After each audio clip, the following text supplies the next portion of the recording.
네, 자 그러면 오늘 드디어 이분과 또 오랜만에 만나 뵙습니다. 네, 우리 유안타 증권의 큰 형님이시죠. 우리 유동원 본부장님 모시겠습니다. 어서 오십시오. 안녕하십니까. 안녕하십니까. 네, 오랜만에 뵙습니다. 네, 오랜만에 뵙겠습니다. 네, 한참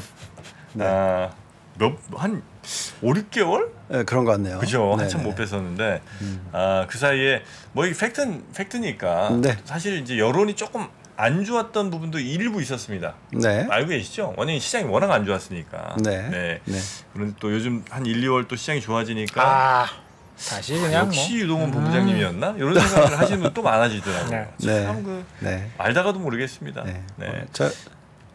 뭐 항상 그렇죠. 뭐. 그런가요? 네. 네. 뭐 저는 30년 차니까. 네. 이제 앞으로 30년 더 해야 되니까. 30년 더 하신다고요? 네.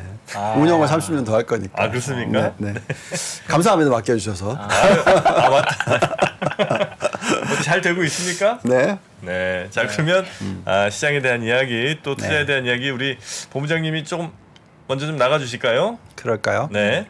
일단 지금 시장은 어떻게 좀 그러니까 이게 보면 쭉 빠지다가 1월 쭉 올라왔다 2월에 약간 지금 저 박스 정도잖아요. 울퉁불퉁합니다 지금 2월 달에. 네, 그래서 어떤 분들은 아이고 그 잠깐 하도 많이 떨어진 거 조금 반등했다가 다시 이거는 하락으로 가는 경기 침체가 오니까 그 잠시의 시간이다, 그 탈출할 기회 주는 거다 이런 분들도 계시고 뭔 소리냐 니네들의 전망은 틀렸다, 노 랜딩이다, 하드 랜딩, 소프트 랜딩 아니고 노 랜딩. 그래서 지금 에너지 모아서 원기호 끌어당겨서 빵 간다 이런 분도 계시고 그냥 박스로 그냥 오래 지지부진할 거다는 분들 등등등 많이 계신데 혹시 본부장님은 크게 일단 전망을 어떻게 좀 하고 계신지 그거부터 좀 한번 살짝 여쭤볼까요? 네. 어쨌든 지금 조정이 들어오기 시작한 게 한 2주 좀 안 됐거든요. 네. 저희가 이제 그 시기상으로는 조금의 쉬어가야 되는 타이밍이다라고 얘기를 했고요. 그리고 이번에 조정이 있는데 이 조정이 그렇게 오래 갈 거라고 생각하지는 않습니다. 그래서 3월 달에 또 다시 상승 주기가 있을 거라고 예측은 하고 있고요. 그다음에 많은 분들께서 올 한 해가 상저하고 이런 얘기들을 많이 하셨었는데 한 달 만에 틀렸죠. 예. 저희는 뭐 계속해서 상고하중 중이라는 의미는 뭐 횡보? 횡보. 요 정도로 보고 있고 그건 이제 뭐로 결정이 날 거냐면은 경기가 어느 정도로 안정적일 것인지 뭐 다시 더 성장을 하게 될 것인지 아니면 뭐 안정적일 것인지 아니면 진짜 경기 침체가 하반기에 올지 그건 이제 보면서 판단을 하자라는 거고요. 그래서 지금은 이런 쉬어가는 장에서 종목 선별만 잘 하면 된다라는 부분인데 이걸 이제 좀 옛날로 되돌아가서 저희가 5개월 전에 왔었을 때 이제 이런 얘기를 해드렸잖아요. 그러니까 8월 달까지 시장이 6월 바닥부터 8월 달까지 끌어올리고 나서 그 다음에 이제 다시 빠질 때 어디가 바닥이냐 이 부분에 있어서 저희는 이제 W자를 만들 거라고 예측은 했지만 두 번째 바닥이 코로나19 때는 두 번째 바닥이 더 높았어요. 근데 이번에는 두 번째 바닥 10월 달이 더 낮았. 저점이 높았던 저점이 더 높았다는 거죠. S&P W자를 S&P 기준으로 말씀을 드립니다. 그래서 S&P 기준으로 코로나19가 빠졌었을 때는 이제 빠지고 올라오고 다시 빠질 때 훨씬 더 높은 수준에서 바닥을 찍고 그때부터 땡기기 시작했고요. 이번 장은 좀 반대되는 현상이었는데 8월에 고점을 그러니까 바닥 찍고 올리고 나서 10월 달에 또 바닥을 찍었죠. 근데 그 10월 달에 바닥이 6월 달에 바닥보다 더 낮은 바닥이 만들어졌습니다. 근데 이제 그 이유를 생각해 보면 결국 금리였다라고 저희가 그때 얘기를 해드렸고 금리가 예상보다 훨씬 더 높은 수준에서 고점을 유지할 거다라고 그러니까 지금 얘기가 나왔었기 때문에 좀 최근에도 또 그런 얘기 나오고 있잖아요. 근데 이제 그런데 중요한 거는 그렇게 고점이 더 높아지는 케이스가 그렇다면은 바로 경기 침체랑 연결이 안 되는데 시장은 경기 침체가 온다라고 거의 12월 달에는 90%가 그렇게 얘기를 했어요. 왜냐하면 소매 판매 숫자가 연말이 별로 안 좋았잖아요. 11월, 12월 안 좋았죠. 그렇죠. 그러면서 다들 이게 경기 침체의 시그널이다라고 얘기들을 하셨어요. 그래서 저희는 이제 작년 하반기에 계속 말씀을 드렸지만 올해 경기 침체 올 확률은 굉장히 낮다. 예, 계속 노랜딩? 계속 그렇게 말씀을 드렸고 온다면 내년도 하반기일 가능성이 더 높다라고 말씀을 드렸었고요. 그래서 노랜딩은 아니고 어쨌든 랜딩은 할 건데 소프트 조금 뒤에 좀 연장이 될 수 있는 부분이 있고요. 레이트 랜딩. 근데 그 레이트 랜딩이 내년에 일어날 수도 있고 아니면 또 더 연장될 수도 있어요. 그게 노랜딩. 네, 그렇죠. 그래서 결론적으로는 언젠가 오는 건데 그거를 보는 지표들이 중요하다라는 거죠. 그래서 도대체 뭐 어떤 것들을 봐야 되는지는 너무 많이 얘기해드려서 우선은 이제 보겠습니다. 네. 자, 그러면 지금 조정이 일어나고 있는 부분에 있어서 그 인플레이션이 또 다시 한번 이벤트가 지금 되고 있습니다. 네. 그런데 뭐 피부로 느끼시겠지만 이번에 이런 인플레이션 숫자가 나왔는데도 불구하고 빠지는 폭이라든지 그 강도는 지난 9월, 10월, 11월, 12월 이때하고는 많이 틀리죠. 그러니까 이번에 CPI가 생각보다 높게 나왔는데 장은 안 빠지더라고요. 그렇죠. 그래서 저희가 생각할 때는 이제는 그 금리를 가지고 시장을 흔드는 거는 이제 거의 마무리 단계다. 예, 그래서 인플레이션은 어쨌든 추세적으로는 떨어진다라고 보여지고요. 여기에 나와 있듯이 지금 두 가지 요소가 가장 크게 임팩트를 줬는데 주거 비용과 식품입니다. 그죠? 근데 이제 식품은 어쨌든 꼭 꺾여 내려오고 있어요. 이 숫자는 추세적으로 많이 떨어질 겁니다. 그래서 이제 이거는 영향을 덜 미칠 건데 이 주거비가 언제 떨어지느냐고 얼마나 빠르게 떨어지냐 하는 부분이에요. 그렇지만 이것도 저희는 떨어질 거라고 생각합니다. 그래서 그 숫자는 결국 이제 주택 가격과 주거비의 변화의 차이인데 과거에는 주택 가격이 떨어지고 나서 좀 한참 있다가 고점을 주거비가 찍고 떨어졌어요. 시간이 좀 많이 걸렸죠. 크로스오버가 딱 일어나고 나서. 근데 보시면은 그 전에는 바로 전에는 그 크로스오버가 일어나고 나서 이게 딱 맞물리고 나서 올라가는 기간이 그렇게 높지 않아요. 그리고 빠집니다. 근데 지금 딱 보시면은 딱 지금 맞물렸어요. 그러면 이때하고 비슷할 거라고 저는 생각하고 있고요.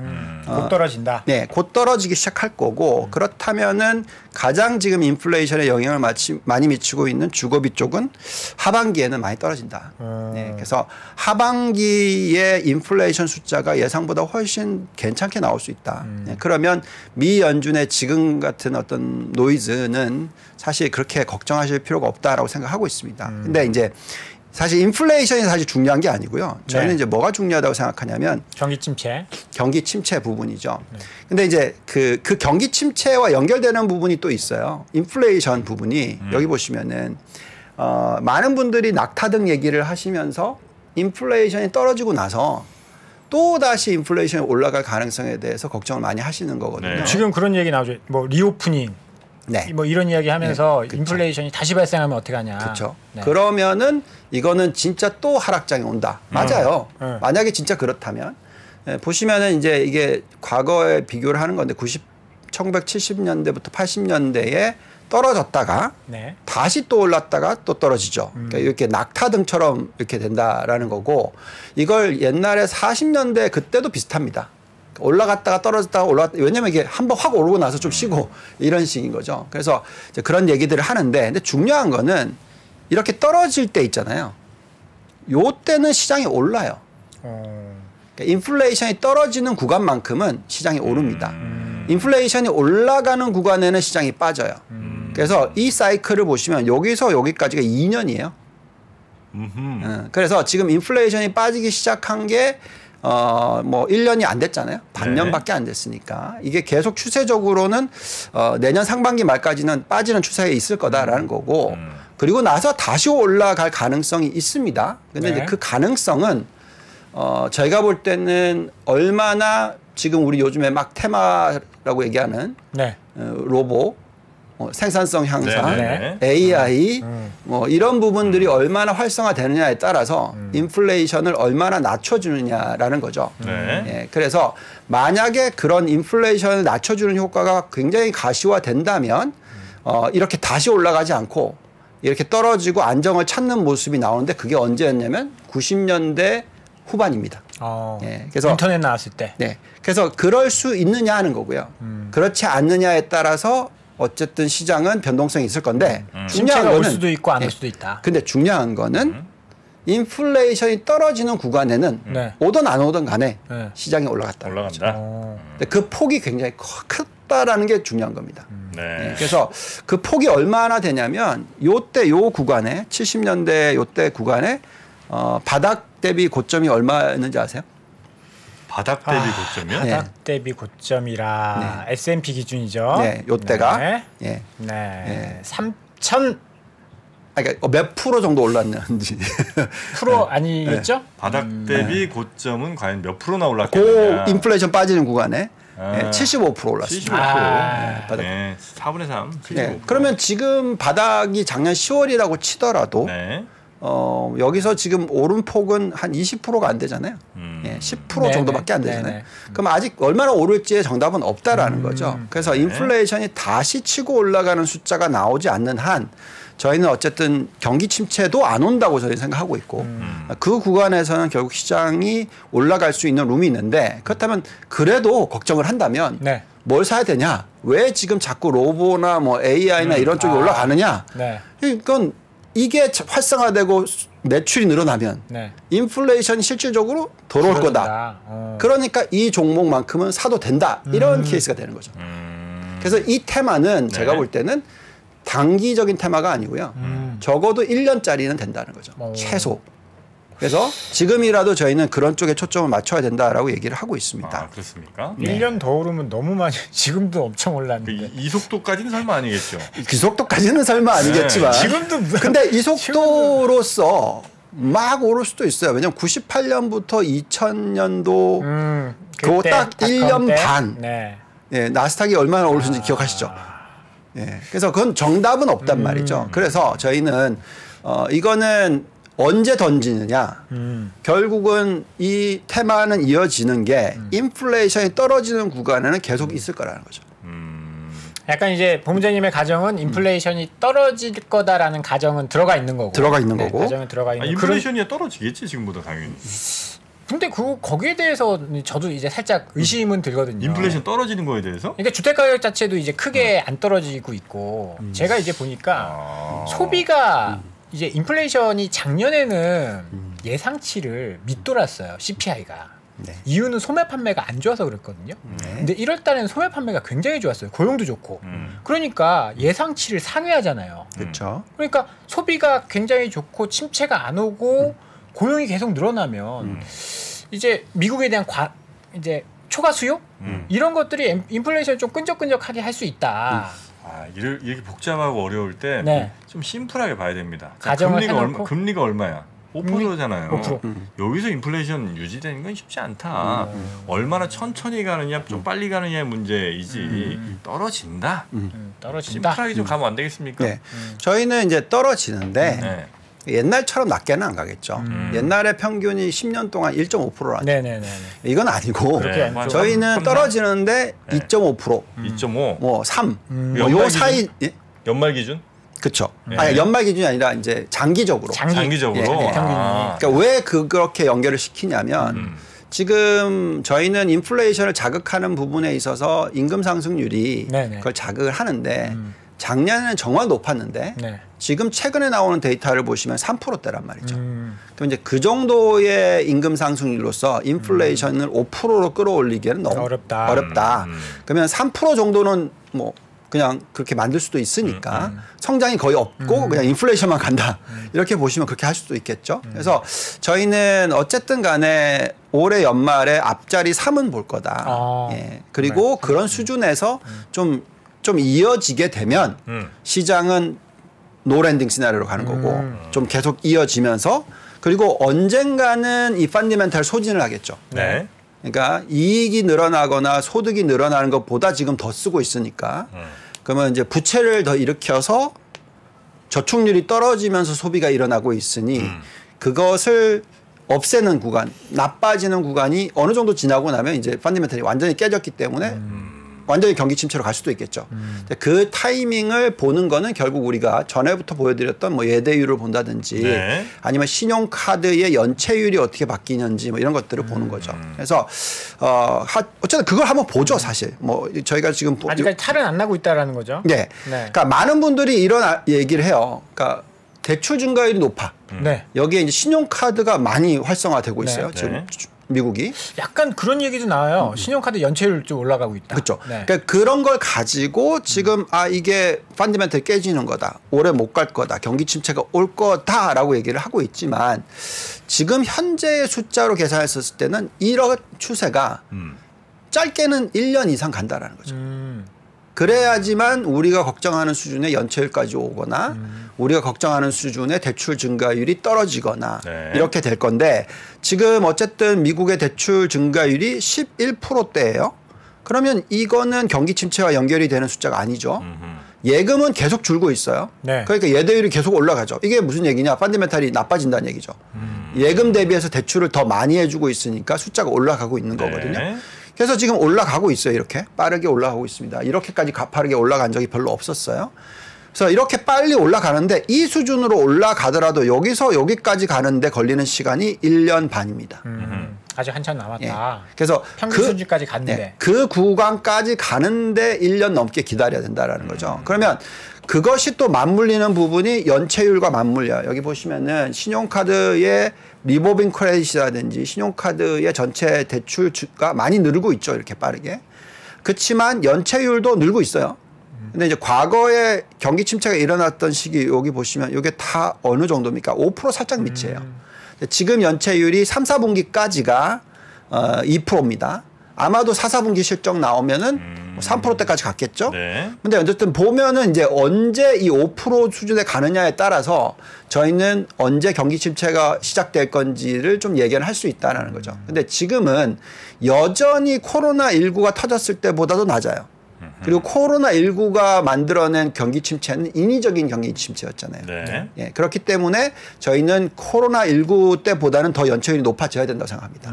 그래야지 실질적으로 어떤 경기 침체가 올 거다라고 생각하는데 지금은 그렇다면은 이 타이밍에서 도대체 뭘 해야 되냐. 네.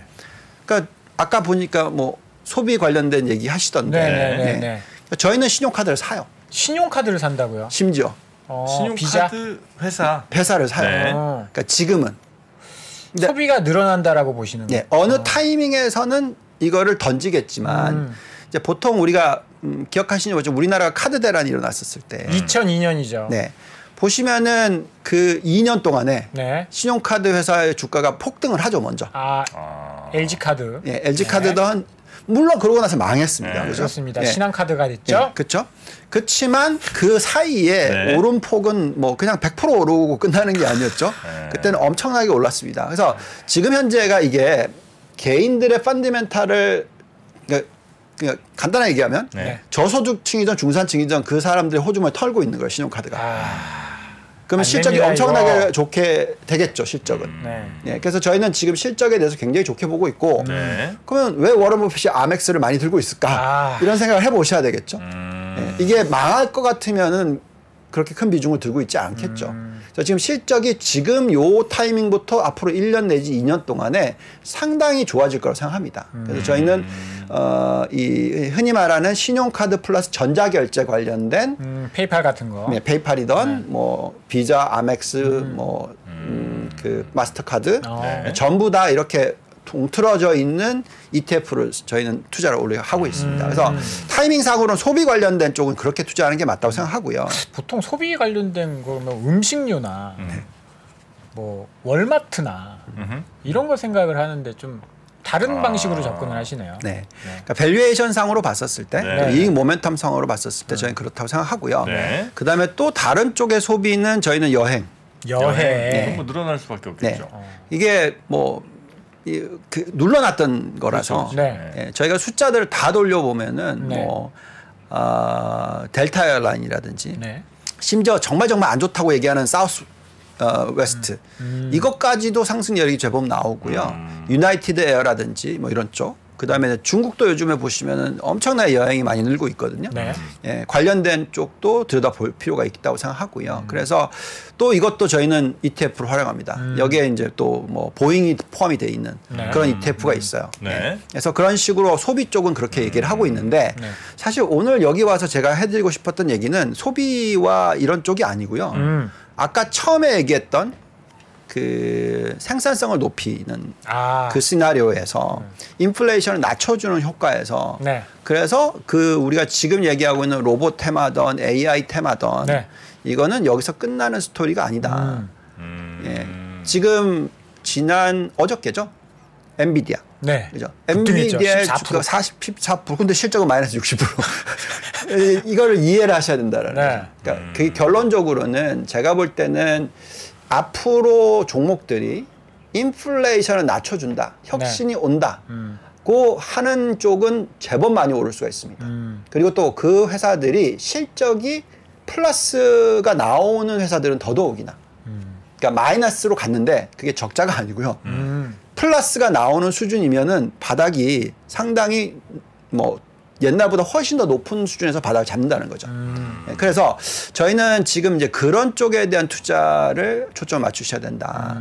그래서 이런 경우입니다. 우리 지금 다 보고 있는 이 장단기 금리차 저희가 안 갖고 왔는데 지금 10년 마이너스 3개월짜리가 거의 뭐 1% 이상의 마이너스잖아요. 그죠? 그럼 이 1% 이상 마이너스라는 거는 언젠가는 경기 침체가 온다라는 얘기잖아요. 그렇죠. 왜냐하면 장기 대출 금리가 예금 금리보다 더 낮으니 언젠가는 은행이 자기의 현금을 다 소진하고 나면 이자를 벌어들이는 부분이 다 늘고 나면 당연히 대출 증가율을 낮춘다라는 거죠. 그렇죠? 지금은 예금보다 대출을 덜 해주고 있으니까 대출을 해주는 족족 그게 마진으로 잡히지만 이제 예대율이 올라가고 나면은 금리가 더 낮잖아요. 대출이 예금보다. 그러면은 대출해주기 싫어진단 말이죠. 예. 그러면 이제 그게 이제 문제가 터지는데 그게 어느 정도 걸리냐라고 계산했었을 때 과거에 가장 짧았던 경우가 한 1년 조금 안 되는 기간. 역전이 되고 나서. 예. 가장 길었던 게 거의 한 3년. 그래서 지금 저희가 생각하는 거는 1년 뒤가 될지 3년 뒤가 될지는 정답이 없다는 얘기입니다. 그래서 어쨌든 그것이 있을 때는 계속해서 이 관련된 쪽에 대한 투자 부분을 생각을 해야 되는데 그럼 경기 침체가 안 온다는 얘기잖아요. 어쨌든 1년 내지 3년 동안에. 그럼 이 구간에는 장단기 금리차가 역전돼 있을 때 뭘 사야 되냐 이거예요. 많은 분들이 경기 침체가 언제가 올 거기 때문에 가치주를 사야 된다. 가치주를 사야 된다라고 얘기를 하지만 아니다라고 저는 얘기하는 거죠. 정반대라는 거죠. 성장주를 사야 된다. 성장주를 사야 된다. 결론적으로는 성장을 하는 애들이 매출 증가율이 굉장히 높다라는 거죠. 그리고 요즘에는 그런 회사들의 캐시플로가 좋다라는 얘기예요. 그리고 뭐 가장 근본적인 얘기가 이런 겁니다. 테슬라가 가장 성장을 많이 하고 있어요. 근데 테슬라는 가만히 생각해보면 성장주잖아요. 그러니까 금리가 너무 높으면 이거 큰일 난 거 아니냐 이렇게 생각하실 수 있죠. 그렇죠. 그렇죠? 근데 테슬라의 부채 비율과 나머지 빵 마가의 부채 비율을 비교했었을 때 어디가 낮을까요? 부채 비율이 테슬라? 이걸 유도하고 질문하신 것 같아요. 그렇죠. 나 몰랐는데. 테슬라는 성장주 중에서도 좀 독특한 성장주 아닙니까? 그러니까 다른 성장주들은 그렇게 막 돈을 많이 남기거나 이러지 못하는 것 같은데. 그렇죠. 그래서 말씀드리는 거죠.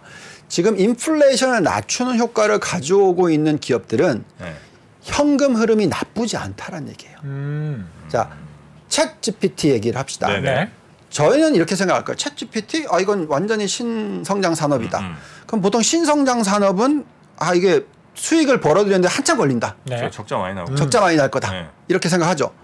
근데 이게 뭐 가입자 기준으로 챗 GPT를 20불 유료 구독 근데 한다고. 그 100만씩 막 늘어요. 무슨 얘기냐면 현금 흐름이 수익으로 연결되는 게 짧아졌어요. 옛날에는 이거 저 흑자 전환할 때까지 한 10년 걸리는 사업이야 이렇게 생각 많이 했는데 많이 하는데 이제는 한 2년이면 얘는 흑자 전환 하겠어 이런 감이 온다라는 거죠. 심지어는 우주 항공 산업도 그래요. 그래요? 네. 스페이스 X? 스페이스 X 뭐 다들 뭐 말도 안 된다 이렇게 생각하잖아요. 네. 근데 우크라이나전에서 굉장한 공을 쌓았죠. 근데 지금 보면 쏘았다가 다시 로켓 회수하고.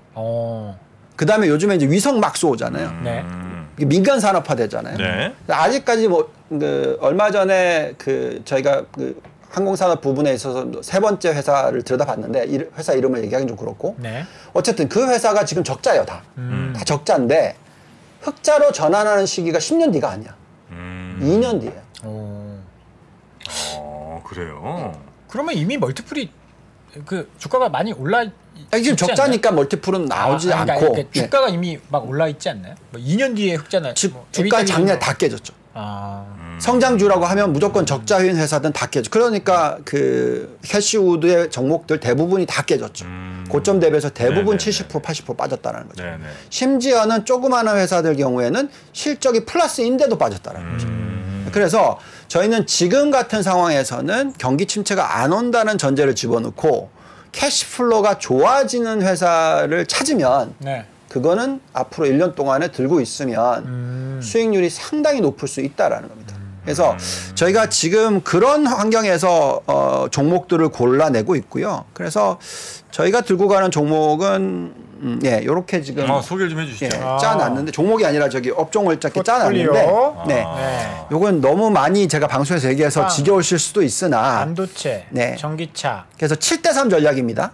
성장 7, 가치 3. 근데 이제 왜 7대3이냐고 저한테 여쭤보시면 저는 이렇게 대답해요. 아까 말씀드렸듯이 장단기 금리차가 역전. 근데 경기 침체는 안 와. 그럴 때 성장주가 가치주보다 아웃퍼폼을 할 확률이 70%. 그래서 7대3이고요. 그 다음에 아웃퍼폼을 했었을 때 초과 수익률을 최소 5%는 더 창출한다. 마이너스 돼 있을 때. 제 것도 지금 저렇게 돼 있습니까? 네. 네, 저렇게 돼 있습니다. 그래서 그러면 근데 또 성장주 중에서도 뭘 사야 되냐 이거잖아요. 근데 이제 저희는 전형적으로 인플레이션을 낮춰주는 효과를 가지고 오는 과 연결돼 있는. 자, 우선 첫째는 뭐 팡 마가는 아까 챗 GPT든 뭐 AI랑 연결돼 있겠죠. 그리고 워낙 현금 흐름이 좋은 회사들이고, 그 다음에 거기 밑에서 이제 어쨌든 챗 GPT든 뭐 자율주행이든 반도체는 꼭 필요하죠. 그렇죠. 시스템 반도체, 뭐 파운드리 이쪽은 너무나 중요하기 때문에 저희는 메모리는 좀 레이사이클이라고 하더라도 하반기에 돌아선다고 친다 하더라도 시스템이나 이쪽은 계속 투자를 해야 된다. 그래서 반도체. 그다음에 이제 전기차 부품은 말씀하신 대로 테슬라가 독특한 기업이지만 규모의 경제를 창출해내기 시작하면 내연기관과 전기차의 마진율은 완전히 3배 차이라는 거죠. 그래서 결국 단가를 낮춰주는 효과를 더 가속화시킬 수 있다. 그렇기 때문에 전기차와 전기차 부품은 무조건 사야 된다. 저희는 그 생각하는 거고요. 근데 이제 이 보시면 전기차 부품, 반도체 AI 뭐 이거 다 전력이 엄청나게 필요한 거잖아요. 그죠? 우리가 뭐 비트코인 채굴할 때도 전력이 엄청나게 많이 필요하다. 이게 코스트다. 이렇게 얘기를 하니까. 그러면 기존에 있는 전력을 창출해내는 게 석탄 및 뭐 화석연료고 이제부터는 2026년이 되면 전력을 공급하는 것 중에 거의 40% 이상이 신재생 에너지가 됩니다. 앞으로 5년 안에. 3년에서 5년 안에. 그렇다면 이쪽이 성장을 일으킬 거고 이것이 전력 비용을 낮춰줄 거죠. 규모의 경제를 만들어지니까. 그래서 이쪽도 비중을 높게 가져가고요. 그다음에 이제 바이오 쪽은 조금만 들고 가는데 바이오 쪽도 보시면 워낙 요즘에 데이터 마이닝을 많이 하다 보니까 그 데스밸리라고 해서 죽음의 계곡이라는 게 있잖아요. 신약 개발할 때. 이게 뭐 7년이 걸린다. 뭐 이러면서 엄청나게 뭐 걱정을 많이 하지만 요즘에는 워낙 데이터를 많이 활용하기 때문에 상대적으로 성공 확률이 올라갔어요. 시뮬레이션 같은 것도 엄청 하더라고요. 그러니까 옛날보다 짧게 걸리고 계속 이게 기술력의 상승이 그만큼 이제 시기적으로 짧아진다라는 거죠. 그래서 수익을 내는 데 있어서 짧고 수익을 더 많이 낼 수 있게 간다라는 겁니다. 근데 저건 이제 미국 종목 기준일 거 아닙니까? 근데 미국은 바이오 헬스케어를 성장주로 보나요? 가치주 쪽으로? 둘 다. 그러니까 XLB 같은 네네. ETF 있어요. 그건 헬스케어입니다. 네. 이거는 같이.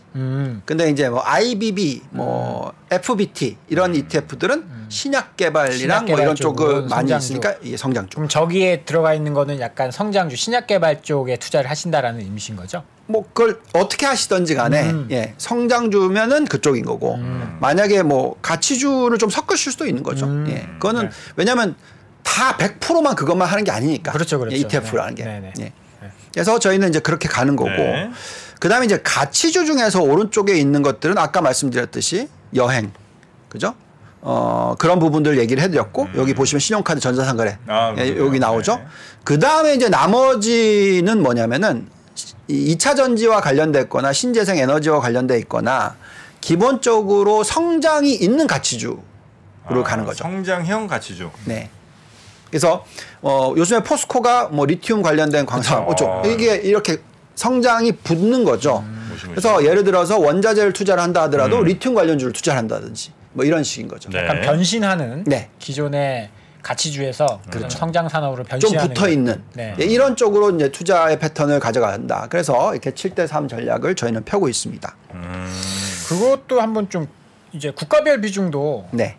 제가 잘은 모르지만 조금 바뀌신 것 같은데 국가별 비중도 어떻게 네, 저희가 이제 이번 올해 저희가 얘기하는 부분이 뭐냐면은 가장 중요한 부분이 달러예요, 달러. 예, 달러의 움직임이 어떻게 되느냐에 따라서 네. 투자 비중인데, 자 만약에 경기 침체란 전제 조건 작년 말에 있었던 네. 그게 있으면은 달러가 약세로 간다 하더라도 주식을 사면 안 돼요. 그렇겠죠? 그죠? 경기가 안 왜냐면 되니까. 미국이 안 버텨주니까. 네. 근데 기억하시겠지만 2017년 기억하시죠? 그때가 달러는 약세, 네. 경기는 좋았어요. 그래서 미국이 받쳐주고 달러는 약세. 그랬더니 우리나라도 코스피가 2000에서 2630% 급등. 네. 중국도 급등. 전반적인 신흥국들이 상승을 많이 했습니다. 네. 그 한 해에. 그래서 미국의 경기가 침체가 안 일어난다는 지금 전제 조건이 지금 다 들어가고 있는 거예요. 네. 근데 대신에 달러는 약세다. 만약에 그러면 지금 현재 보시면 추세가 작년 9월부터 해서 달러가 급격하게 빠졌습니다. 네. 그리고 요즘엔 살짝 올라가고 있으니까 또 좀 흐지부지하죠. 그렇지만 중장기적으로는 계속해서 좀 달러가 약세 구간으로 갈 거다라고 생각해요. 그러니까 그 이유는 어쨌든 미국이 지금 가장 부채 비율이 높은 국가 넘버 2. 1등 누구죠? 일본. 아. 네, 정부 부채 비율. 네. 네. 거기에 미국이 계속 지금 금리를 많이 높여 놓았는 상황이기 때문에 네. 재정 적자 폭이 GDP의 최소 5%는 넘어요. 이자 비용이 많이 들어가서. 그렇다 보니까 제가 볼 때는 계속해서 이 그 부채 한도 얘기만 나오면 네. 달러가 달러가 강세로 가긴 어렵다라는 거죠. 그렇지만 그래도 가계와 기업들의 펀디멘탈이 튼튼하기 때문에 초약세로 가지는 않을 겁니다. 2007년 8년처럼. 네. 그렇기 때문에 미국의 경기 침체가 안 온다는 얘기를 하는 거고요. 네. 근데 어느 정도의 약세 구도로 간다면 이때는 신흥국 시장이 미국 시장보다 훨씬 더 아웃퍼폼을 할 거다. 네. 그래서 저희의 포트폴리오 구성은 이렇게 지금 되어 있습니다. 미국과 유럽, 한국, 중국, 대만 이렇게 되어 있고요. 그다음에 선진국이 70이고 신흥국이 30인데 신흥국의 시가총액이 20%니까 네. 그러니까요. 30% 가져가면 많이 가져가는 거고요. 좀 더 욕심을 낸다면 40%까지도 가져갈 수 있습니다. 예, 그만큼 저희가 신흥국을 더 좋아하고요. 근데 이제 선진국은 저희는 이제는 미국이다 또다시. 근데 그 미국에서 어디? 나스닥이다라는 거죠. 그러니까 그 달러가 약세로 갈 때 네. 나스닥이 퍼포먼스가 더 좋아요. 그렇죠. 작년에 달러 많이 오를 때 나스닥이 안 좋았잖아요. 그렇죠. 왜 그러냐? 매출 비중 중에서 글로벌 매출. 글로벌 매출 비중이 60% 이상인 게 나스닥인 거고 네. 네. 기본적으로 전체 S&P 500은 40%가 해외고 60%가 국내예요. 그러니까 반대인 거죠. 그래서 올해 같은 경우에는 저희는 지금 같은 타이밍에선 다시 나스닥에 대한 투자를 늘리셔야 되는 거고 그 안에서 아까 보여드렸던 그 업종들이 들어가는 거고요. 그다음에 이제 신흥국이 사실 제일 중요하죠. 우리나라 투자자분들이 가장 많이 투자를 하는 거는 한국. 그렇죠. 그죠? 그래서 그러면 한국을 도대체 어떻게 투자해야 되냐? 네. 네. 인덱스. 글로벌 투자의 입장에서는. 네. 네. 인덱스로? 아니요. 저희는 반도체? 어떻게 가냐면 우리가 얘기했던 인플레이션을 낮춰주는 업종. 2차 전지? 그렇죠. 2차 전지 전기차. 태양광. 똑같네요. 아까 그 포트폴리오랑. 그렇죠. 그렇기 때문에 저희가 반도체도 들어가죠. 근데 이제 메모리랑 조금 차이가 있다. 그러니까 메모리는 소비랑 연결이 되는 거죠. 근데 뭐 그 AI 하려면 그 서버에 그 GPU만 들어가진 않을 거 아니에요. 맞아요. 필요하죠. 그렇지만 그래도 전체 매출에 왜 이렇게 불만이 많아? 아니 맞아요. 메모리 없이 어떻게 서버를 만들어요? GPU만 가지고 어떻게 삼성전자도 파운더리 너무 투잖아요. 그래서 어쨌든 한국도 쫓아갑니다. 근데 이제 그건 레이 사이클로 보는 거고 왜냐하면 PC와 핸셋의 비중이 훨씬 더 크니까 그래서 돌았으면 하반기에 돌았을 거다라고 생각하는 거고요. 그렇지만 그래도 뭐 인덱스, 속스, 필라델피아 반도체 지수가 상승하는데 뭐 메모리만 안 가는 건 아니겠죠. 좀 덜 올라가다가 나중에 많이 올라간다 뭐 이렇게 보시는 게 맞겠죠.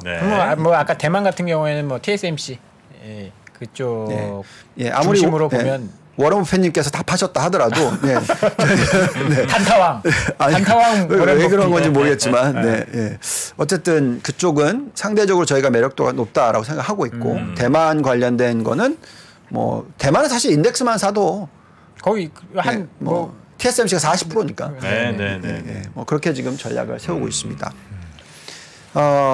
혹시 중국은 어떻게 보십니까? 중국 좀 볼게요. 중국 좀 보실까요? 아까 중국에 대해서 좋게 말씀을 드렸는데 중국의 전체적인 흐름이 이렇게 나오고 있어요. 만약에 이게 어떤 추세적인 어떤 구조적인 변화가 일어난다라고 하면 정말 중국을 지금 사서 좀 오래 가져가도 돼요. 근데 그게 아니고 과거에 있었던 2014년, 15년 사이클 기억하시나요? 그때 제가 북경에서 2013년 말에 한국으로 들어왔거든요. 그러면서 유동성이 굉장히 많이 늘어나는 걸 보고 중국이 굉장히 큰 폭의 상승을 할 거다. 이런 이제 전략을 세웠었는데 맞아요. 그때 많이 올랐습니다. 근데 인덱스가 기억하실지 모르겠지만 딱 1년 반 정도 150% 올라요. 길진 않았던 거. 짧죠. 그러니까 결론적으로는 유동성으로서의 랠리였다는 거죠. 그게 이제 사라지고 나면은 구조적인 부분이 있었기 때문에 오히려 시장은 많이 빠졌다라는 거고요. 근데 이제 지금이 그냥 유동성으로 끌어올릴 수도 있어요. 그게 아니고 구조까지 같이 붙으면은 더 계속 가는 거고요. 구조라는 건 어떤? 그러니까 구조라는 것은 뭐 약간 미국이 계속 지금 공격을 해요. 근데도 잘 살아남아. 그래서 글로벌 경쟁력을 만들어낸다. 그러니까 지식 집약형에 성공을 한다라는 케이스죠. 즉 전기차 산업이든 신재생 에너지 산업이든 5G 산업이든 AI 산업이든 미국과의 경쟁력이 떨어지지 않는 경우가 된다. 라고 한다면 이거는 구조적인 거죠. 근데 그게 안 된다 하더라도 이제 드디어 중국이 유동성을 막 푸니까 지금 보시면은 M2 증가율이 12.6%고 이건 정말 높은 숫자죠. 아까 미국은 마이너스 2% 막 이런데 그죠? 이건 플러스 12.6%고 그 다음에 또 중국의 그 신규 대출 자그마치 23% 상승. 여기에 사회융자 총액도 전달 대비해서 356% 상승. 그러니까 이런 숫자들이 나오고 있습니다. 그래서 결국은 이렇게 오른쪽에 스파이크처럼 팍 튀고 올라오잖아요. 그래서 유동성을 풀고 있기 때문에 중국 증시는 올라갈 거다.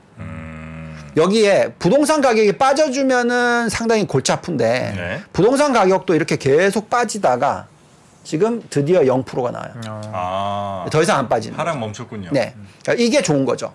그리고 그러면 이제 중국은 부동산으로 끌고 가는 게 아니고 만약에 전처럼 그때처럼 부동산이 끌고 가버리면은 오래 못 가는 장이고 그게 아니라 지금 지식주약형 관련된 AI 관련된 뭐 이런 흔히 말하는 장기적인 메가 트렌드를 갖고 있는 산업이 경쟁력을 만들어가는 게 나온다면 이거는 유동성 랠리 플러스 나중에 실적 랠리까지 연결이 될 거라는 거죠. 그래서 그게 중요한 부분이고 여기에 또 이제 중국 여행이 굉장히 중요합니다. 근데 보시면은 열었어요. 한국, 일본, 미국 빼고 열었죠? 열었는데 지금 사망률이 급격하게 급락했어요. 그래서 굉장히 빠르게 집단 면역력이 생기는 거죠. 그렇다면 당연히 이 여행 수요는 지금 얼마나 눌러놨어요. 지난 3년 내내 눌러놨으니까. 폭발하겠죠. 예, 폭발하겠죠. 그래서 관련된 쪽에 대한 관심은 꼭 필요할 것 같다. 중국의 카지노 회사 이런 데 한번 좀 카지노 회사도 보셔도 될 것 같고 그러면 뭐 홍콩에 있는 마카오에 있는 샌즈를 보든 뭐 그럴 수도 있고 근데 그게 아니라 그냥 항공사를 사도 되죠. 항공사. 항공사. 네. 해외로 어쨌든 많이 가겠죠. 그렇겠죠. 중국 국내지만 3년 동안 눌려 있었으니까 어쨌든 해외여행 쪽으로 많이 좀 갈 것 근데 같은데. 뭐 또 해외 쪽만 아니라 자기네들만 또 돌아다닐 수도 있겠죠. 국내에서. 중국 국내에서. 왜냐하면 그렇게 달러가 빠져나가는 거에 대해서 좀 뭐 부담이 있을 수도 있으니까 어쨌든 그 나라는 규제 국가잖아요. 네네. 중국 국내에 있는 그 어디죠? 하이난성에 있는 면세점 뭐 이런 거. 네, 그렇죠. 뭐 그런 걸 본다든지. 이번에 인천에 들어온다 그러잖아요. 뭐야? 인천에 그 하이난성에 있는 면세점 기업이 그래요? 예전에 우리가 1등이었는데 이제 약간 좀 그쪽이 워낙에 잘 되니까 인천 규모도 크고. 규모도 크고. 근데 중국은 저희는 그러니까 우리나라에서 딱 한 종목 아니 한 업종만 뽑으라. 네, 우리나라에서. 그러면은 저희는 전기차 2차 부품 요렇게 보고요. 중국은 전기차도 좋잖아요. 그렇지만 전기차가 아니고 신재생 에너지. 신재생 에너지. 왜 그런 생각을 하냐면 태양광도 1등 아닌가요? 네. 그러니까 이게 월등하게 차이 나는 거죠. 그러니까 신재생 에너지만큼은 미국이 공격을 하더라도 버틸 수 있는 거고 그다음에 시장 점유율이 전 세계 80%이기 때문에 엄청나게 규모의 경제를 만들었고 또 중국은 제조 국가인데 전력이 굉장히 중요하죠. 지금 모든 천연가스 플러스 석유를 가장 많이 수입하는 국가. 석탄도. 그러면 이거를 바꿔줘야죠. 그러니까 이쪽은 계속해서 성장을 할 거고 그 비중은 높아질 거고 상대적인 경쟁력은 꼭 유지시키려고 할 거다. 예, 그래서 저희는 중국에서 딱 하나 업종 뽑으라 그러면 저희는 신재생 에너지. 신재생. 그러니까 우리나라에서는 2차 전지 부품. 네. 또는 심지어 전기차 자체. 전기차. 그리고 그러면 그 현대든 기아차든 뭐. 중국은 태양광 신재생 에너지. 미국은 IT, AI, 반도체, 뭐 여기에 또 바이오도 좀 섞고. 근데 이제 미국도 사실 경쟁력이 떨어지긴 하죠. 신재생 에너지 부분에 있어서. 그렇지만 미국은 자체적으로 또 엄청나게 키우려고 하고 있죠. 그래서 거기에 있는 또 대표적인 종목도 있습니다. 제가 들고 있는데 그것도 좀 찾아보시면 뭐 그럴 수도 있고요. 퍼스트 솔라? 정답. 모르는 게 없네요. 바로 나오네요. 뭐 알겠습니다. 네, 저는 노코멘트입니다. 알겠습니다. 자, 오랜만에 우리 유동원 본부장님 모시고 전 본부장님 뵐 때마다 항상 이렇게 배구 나면 이렇게 힘이 좀 생깁니다. 에너지 넘치시고 긍정적이시고. 그렇습니다. 항상 긍정적인 분들이 욕은 좀 먹더라도 결국은 부를 가져가더라고요. 그럼요. 긍정적인 분 옆에 붙어 있어야 됩니다. 심지어 제가 뭐 어차피 이거 뭐 다 나온 얘기일 테니까 재작년인가 그죠? 제가 처음 아마 랩 가입하셨었죠. 그죠? 재작년에 작년에 엄청 빠졌잖아요. 그래도 플러스야. 잘 버텼어요. 그 진짜 본전 솔직히 말씀드리면 본전이에요. 근데 1년 동안 빠졌는데 본전이면 굉장히 잘 방어한 거 아닙니까? 그래서 실력자입니다. 실력자. 30-40% 막 박살나는데. 그래서 저는 이번에 또 조금 더 들어가. 많이 배웠죠? 본인이 직접 하는 게 아니라는 걸? 아니 저도 배워가고 있습니다. 이렇게 하면 안 된다는 거? 정프로는 안 받았어야 되는데. 그거 많이 배우셨을 거예요 아마.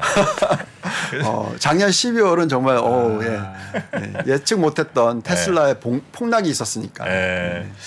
자, 하여튼 우리 유동원 본부장님 오랜만에 모셔서 너무 반가웠고요. 앞으로 조금 더 자주 뵙도록 하겠습니다. 알겠습니다. 본부장님 대단히 고맙습니다. 네, 감사합니다. 감사합니다.